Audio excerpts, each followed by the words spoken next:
வணக்கம் மாணவர்களே, இப்போ நம்ம இந்த வீடியோவில் வந்து 10th ஸ்டாண்டர்ட் இங்கிலீஷ் கொஸ்டின் தான் வந்து பார்க்க போகிறோம். இது வந்து தேர்ட் ரிவிஷனுக்கான கொஸ்டின், ப்ரீவியஸ் இயர் கொஸ்டின்.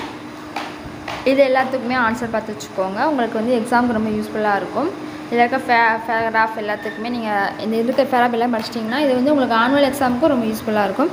இதுலேருந்து கொஸ்டின்ஸ் நிறையவே ரிப்பீட்டட் வர்றதுக்கு நிறைய சான்ஸ் இருக்குது. ஸோ எந்த கொஸ்டினுமே ஒமிட் பண்ணாமல் எல்லாத்துக்கும் நீங்கள் ஆன்சர் பார்த்து வச்சுக்கோங்க. இது வந்து உங்களுக்கு ஒரு மாடலாக இருக்கும். தேங்க்யூ.